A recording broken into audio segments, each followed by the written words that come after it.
Olá, amigos, bem-vindos de volta ao nosso canal. Hoje vamos embarcar numa jornada no tempo para revisitar uma das histórias mais conhecidas e amadas de toda a humanidade: o nascimento de Jesus.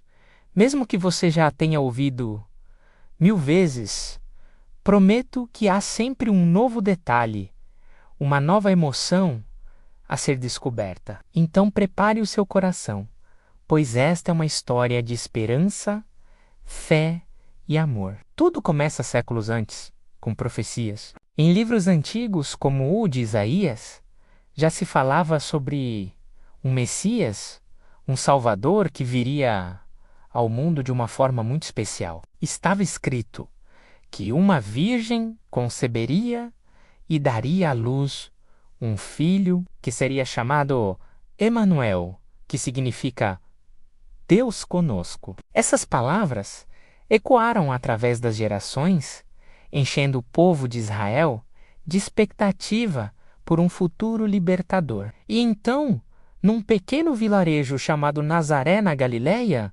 vivia uma jovem chamada Maria. Ela era uma moça simples, pura de coração, e estava prometida em casamento a um carpinteiro chamado José, um homem justo e bom. Um dia, enquanto Maria estava em seus afazeres, algo extraordinário aconteceu. O anjo Gabriel apareceu diante dela. Imaginem o susto, mas o anjo a acalmou, dizendo: "Não tenhas medo, Maria. Encontraste graça diante de Deus? Conceberás e darás à luz um filho, e lhe porás o nome de Jesus." Maria, confusa, perguntou como isso seria possível, já que ela era virgem. E o anjo explicou que o Espírito Santo viria sobre ela e o poder do Altíssimo a cobriria com a sua sombra. A criança que nasceria seria santa e chamada Filho de Deus. Diante dessa promessa incrível, Maria, com uma fé inabalável, respondeu: "Eis aqui a serva do Senhor. Cumpra-se em mim segundo a tua palavra." Enequanto isso, José, ao saber que Maria estava grávida, ficou profundamente perturbado. Naquela época, a situação era muito delicada. Ele, sendo um homem justo e não querendo expô-la à vergonha pública, decidiu terminar o noivado secretamente. Mas numa noite, um anjo do Senhor apareceu para ele em sonho e lhe disse: "José, filho de Davi, não tenhas medo de receber Maria como tua esposa, pois o que nela foi gerado procede do Espírito Santo. Ela dará à luz um filho, e tu lhe darás o nome de Jesus, porque ele salvará o seu povo dos seus pecados." Ao acordar, José fez exatamente como o anjo lhe ordenara. Ele acolheu Maria, mostrando uma coragem e uma compaixão admiráveis. O tempo passou e a gravidez de Maria avançava. Foi então que César Augusto, o imperador romano, decretou que todo mundo deveria se recensear, cada um em sua cidade natal. Por isso José, que era da linhagem de Davi, teve que deixar Nazaré e viajar para o sul, para Arudeja, até uma cidade chamada Belém, a cidade de Davi. E ele levou Maria consigo. A viagem era longa e cansativa, cerca de 150 quilômetros por estradas poeirentas e terrenos acidentados. Imaginem Maria, nos últimos dias de sua gravidez, fazendo essa jornada, provavelmente montada num jumento. Eles chegaram a Belém e encontraram a cidade lotada de gente que também tinha vindo para o recenseamento. Eles bateram de porta em porta procurando um lugar para ficar, mas não havia quarto para eles em nenhuma hospedaria. Todas estavam cheias. O tempo de Maria dar à luz havia chegado. O único lugar que José conseguiu encontrar foi um estábulo, um lugar simples. Talvez uma gruta onde os animais se abrigavam. E foi ali, na humildade de um coxo de animais, rodeada pelo calor do feno e pelo bafo dos bois e jumentos, que Maria deu à luz o seu filho primogênito. Ela o envolveu em panos e o deitou numa manjedoura. O Rei dos Reis, o Salvador do mundo, nasceu no lugar mais humilde que se possa imaginar. Isso nos mostra que a grandeza de Deus não está no luxo ou no poder, mas na simplicidade e no amor.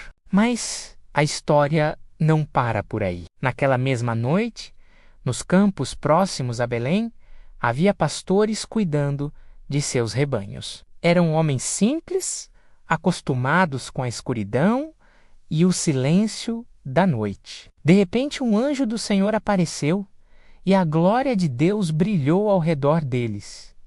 Eles ficaram apavorados, mas o anjo disse: não tenham medo. Trago-lhes boas novas de grande alegria, que são para todo o povo. Hoje, na cidade de Davi, nasceu o Salvador, que é Cristo, o Senhor. Isto lhes servirá de sinal. Encontrarão o bebê envolto em panos e deitado numa manjedoura. E, de repente, uma multidão de anjos do exército celestial juntou-se ao primeiro anjo, louvando a Deus e dizendo: glória a Deus nas alturas, e paz na terra aos homens aos quais ele concede o seu favor. Assim que os anjos partiram, os pastores disseram uns aos outros: vamos a Belém ver isso que aconteceu e que o Senhor nos deu a conhecer. Eles foram depressa e encontraram Maria, José e o bebê, deitado na manjedoura. Depois de vê-lo, contaram a todos o que lhes fora dito a respeito do menino. E todos que ouviam ficavam maravilhados. Os pastores voltaram, glorificando e louvando a Deus por tudo o que tinham visto e ouvido. A notícia do nascimento se espalhou, mas de uma forma diferente. Longe dali, no Oriente, homens sábios, conhecidos como magos, estudiosos das estrelas, também viram um sinal no céu. Uma estrela nova e brilhante que eles interpretaram como o anúncio do nascimento de um novo rei. Eles iniciaram uma longa jornada, seguindo a estrela, para adorar esse rei. Eles chegaram a Jerusalém e perguntaram ao rei Herodes: onde está o Requém, nascido rei dos judeus? Vimos a sua estrela no Oriente e viemos adorá-lo. Herodes, um rei tirano e ciumento, ficou perturbado com a notícia. Ele convocou os sacerdotes e os mestres da lei e perguntou-lhes onde o Cristo deveria nascer. Eles responderam: em Belém da Judeia, pois assim está escrito pelo profeta Herodes. Então chamou os magos secretamente e, fingindo interesse, pediu que eles fossem a Belém, encontrassem o menino e depois voltassem para lhe contar, para que ele também pudesse ir adorá-lo. Mas suas intenções eram terríveis. Os magos partiram e a estrela que tinham visto no Oriente ia adiante deles, até que parou sobre o lugar onde estava o menino. Ao verem a estrela parar, eles se encheram de uma alegria imensa. Entraram na casa e viram o menino com Maria, sua mãe. Eles se prostraram e o adoraram. Então abriram seus tesouros e lhe ofereceram presentes: ouro, incenso e mirra, presentes simbólicos. Ouro para um rei, incenso para uma divindade e mirra, uma resina usada para embalsamar, prenunciando o sacrifício que ele faria no futuro. Depois disso, tendo sido avisados em sonho para não voltarem a Herodes, os magos retornaram à sua terra por outro caminho. A história do nascimento de Jesus é um lembrete poderoso de que a esperança pode nascer nos lugares mais inesperados e que a luz sempre encontra um jeito de brilhar na escuridão. É uma mensagem de amor universal que atravessa culturas e séculos. Espero que tenham gostado de reviver essa história maravilhosa conosco. Ela nos ensina sobre fé, humildade e a imensa força do amor. Se você gostou deste vídeo, não se esqueça de deixar o seu like, compartilhar com seus amigos e familiares e se inscrever no canal para mais histórias como esta. Muito obrigado por sua companhia e até a próxima.